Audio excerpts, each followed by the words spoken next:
Nakatakda ng umpisa ni former Ateneo One and Dance standout Dominic Escobar ang kanyang professional career matapos pumirma sa Caloocan Batang Kangkalo para sa paparating na MPBL season. Makakasama niya ang kanyang dating karibal sa UAAP na si Kian Baclaan. Ang ibang detalye alamin sa pag-abante ni Deron Williams.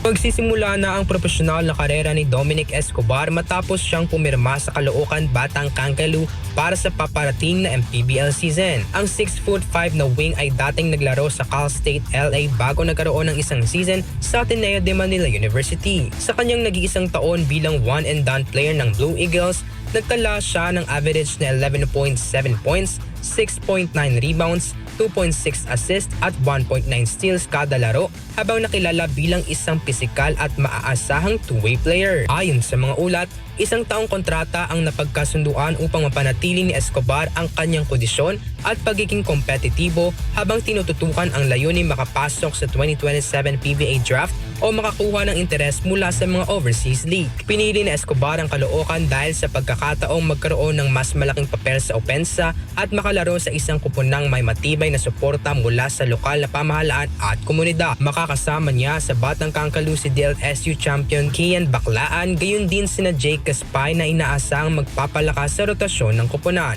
Para sa Caloocan, ang pagkuha kay Escobar ay tinuturing na isang hakbang na may malaking potensyal habang patuloy nilang pinatatatag ang kanilang kampanya bilang isa sa mga pinakaseryosong kupunan sa MPBL. Ako si Deron Williams, Abante Sports, nauna.